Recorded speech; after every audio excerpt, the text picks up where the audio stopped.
And I have a two-part question, and the first one I guess I'd like to direct toward Bill and anybody who would like to answer that. It deals with the Supreme Court challenge that the AB 540 law is facing right now. I understand that there's about 8 other states in the union that have similar laws, so there's a concern that so goes California, so goes the nation. And I'm wondering, do you have any sense as to what direction the California Supreme Court might take with the AB 540 law? And I guess my second question is open to everybody. Is there any efforts being made to let Congress know who they would be shutting the door on if they vote no on the DREAM Act? Okay, let me make 2 predictions.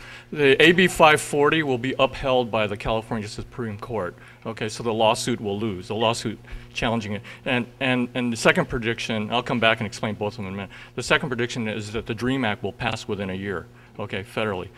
So here's what I'm thinking.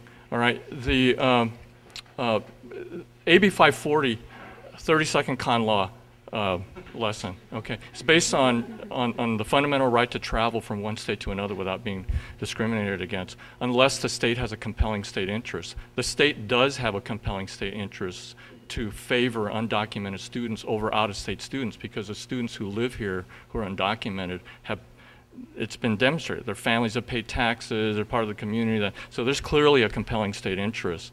That's why AB 540 will be upheld. The DREAM Act will pass within a year if students get mobilized and all of us support them. I'll tell you, one of the lessons from the Obama campaign is you put young people to work and it's a miracle, right? Who would have predicted? A lot of us in this room probably supported him early on, but we really didn't think he was going to win, right? Well, my son actually went to work for him for 4 months, and it was all about young people.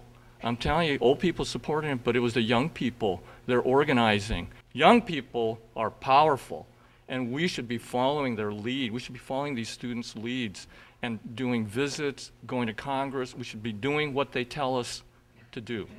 I'm not kidding you. And if we do that, the DREAM Act will pass within a year.